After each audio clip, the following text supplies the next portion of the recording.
रहीम अस्सलाम वालेकुम नाजरीन। वो तमाम कैंडिडेट्स जिन्होंने CSS कम्पिटिटिव एग्ज़ामिनेशन 2027 में शिरकत करनी है उनके लिए ये अहम वीडियो है।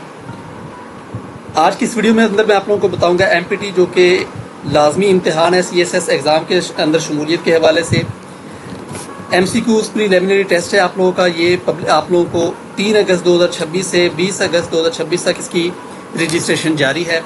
और ये जो स्क्रीनिंग टेस्ट है MPT फॉर CSS 2027 ये 27 सितंबर 2026 को आप लोगों का टेस्ट का मुनक़द होगा। और इसके अलावा 10 दिन पहले यानी तकरीबन 17 सितंबर 2026 को आप लोगों के एडमिशन कार्ड जारी कर दिए जाएंगे। उसके बाद जो आप लोगों का CSS एग्जामिनेशन होगा ये इसकी जो रजिस्ट्रेशन है वो 10 नवंबर 2026 से 25 नवंबर 2026 तक जारी रहेगी।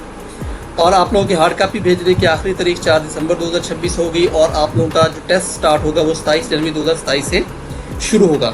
अब मैं आप लोगों को इसके बारे में थोड़ी सी तफसील बताता हूँ कि आप लोगों ने FASC की वेबसाइट पर जाना है। यहाँ पर आप लोगों के सामने ये CSS वाला पोर्शन आएगा। पब्लिक नोटिस आप लोग देखेंगे तो इसके अंदर आप लोग ने रूल्स चेक करने हैं और अप्लाई करना है। तो आप लोग जब अप्लाई करेंगे तो यहाँ पर आप लोग इसके ऊपर क्लिक करेंगे तो आप लोगों के सामने ये विंडो आ जाएगी। और यहाँ पर क्लिक करने के बाद आपके सामने ये आ जाएगा। यहाँ पर आप अगर तो आपने रजिस्ट्रेशन की हुई है तो फिर आपने CNIC और पासवर्ड डालना है। और अगर आपने रजिस्टर होना है तो फिर यहाँ पर आप क्लिक करेंगे और अपना पूरा डाटा मुकम्मल लिखने के बाद आपने इसको रजिस्टर कर लेना है। उसके बाद आप लोगों को बताता चलूँ कि जो आप लोगों की एप्लीकेशन है ये 20 अगस्त तक जारी रहेगी। और आप लोगों के जो रूल्स हैं वो 2019 वाले होंगे विद नो एक्सेप्शंस। इसके अलावा जो MPT होगा वो 27 सितंबर 2026 इतवार वाले दिन होगा। एलिजिबल इसके अंदर कौन कौन है? इसके अंदर जो एलिजिबल है जो बैचलर डिग्री 2nd डिवीजन आप लोगों ने कम से कम किया हो। एज आप लोगों की 21 से लेकर 30 साल तक होनी चाहिए काट ऑफ डेट। लेकिन इसके अंदर 2 साल की एज रिलैक्सेशन भी आप लोगों के अंदर मौजूद है। काट ऑफ डेट आप लोगों की वो है 31 दिसंबर 2026 तक। आप लोगों की ये वाली डेट है 31 दिसंबर 2026 तक आप लोगों की काट ऑफ डेट यानी कम से कम 21 साल और ज़्यादा से ज़्यादा 30 साल। और इसके बाद आप लोगों की 2 ईयर्स एज रिलैक्सेशन है आप लोगों के लिए अपर एज लिमिट के अंदर। इसके अलावा जो आप लोगों ने चीज़ें चेक करनी है अप्लाई करने के लिए आप लोगों ने इस ऑनलाइन अप्लाई करना है। MPT 2027 250 रुपये आप लोगों ने फ़ीस जमा करवानी है जो कि आप लोगों की PS ID जनरेट होगी। और उसके थ्रू आप लोगों ने अपनी फ़ीस सबमिट करवा देनी है। फ़ीस आप लोग जैज़ कैश के ज़रिए से, वन लिंक के ज़रिए, ईजी पैसा के ज़रिए से आप इसके अंदर जमा करवा सकते हैं। आफ्टर डिपॉजिटिंग लॉगिन आपने लॉगिन करना है, अप्लाई ऑनलाइन पे क्लिक करना है। उसके बाद आप लोगों को एडमिशन सर्टिफिकेट होगा वो 10 दिन पहले आ जाएगा यानी 17 सितंबर को आप लोगों के सामने आ जाएंगे और आप लोगों ने वो डाउनलोड कर लेने हैं। आप लोगों ने अपना CNIC डेट ऑफ बर्थ बिल्कुल एक्यूरेट लिखना है। अगर गलत लिखा गया तो आप लोगों के रिजेक्शन के जिम्मेदार आप खुद होंगे।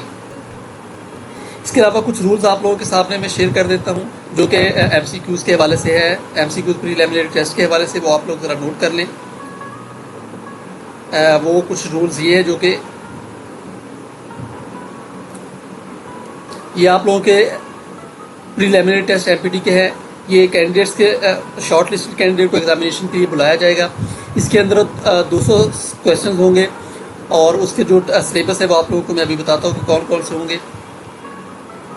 ये हर साल इम्तिहान लिया जाएगा और इसकी जो वैलिडिटी है ये आप लोगों की सिर्फ उसी साल के लिए यानी अगर आप लोग 2027 के लिए दे रहे हैं तो फिर इसकी वैलिडिटी सिर्फ 2027 के लिए होगी।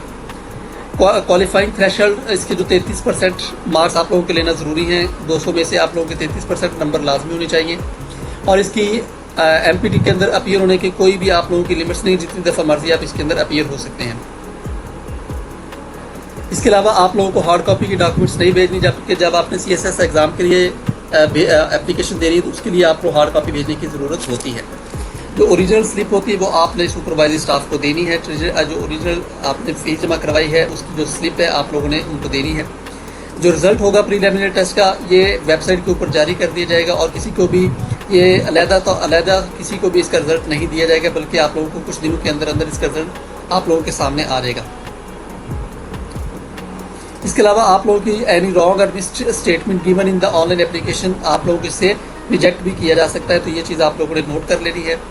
इसके अलावा जो अहम चीज़ें हैं आप लोगों की वो आप लोगों का सिलेबस है कि किस तरीके से आप लोगों का टेस्ट को कंडक्ट करवाया जाएगा। तो पहले आप लोगों को इस्लामिक स्टडीज़ में से 20 क्वेश्चन या अगर आप लोग नॉन मुस्लिम है तो आप लोगों के आएगा एथिक्स। इसके अलावा Urdu including its grammar usage and translation 20 number. English including vocabulary grammar usage and comprehension के आप लोगों के 50 नंबर होंगे।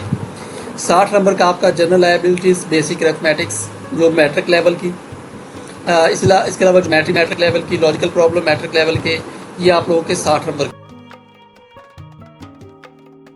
अलावा जो आप लोगों की ज्योमेट्री वो सेकेंडरी लेवल की होगी, यानी 10वीं क्लास की लॉजिकल प्रॉब्लम्स और एनालिटिकल प्रॉब्लम्स भी आपके 10वीं की क्लास के हवाले से होंगे और ये 60 नंबर के होंगे। इसके बाद आप लोगों का general knowledge including everyday science, current affairs और पाकिस्तान अफेयर्स, ये 50 नंबर के आपके होंगे। टोटल आप लोगों को इस तरह से बन जाते हैं 200 नंबर।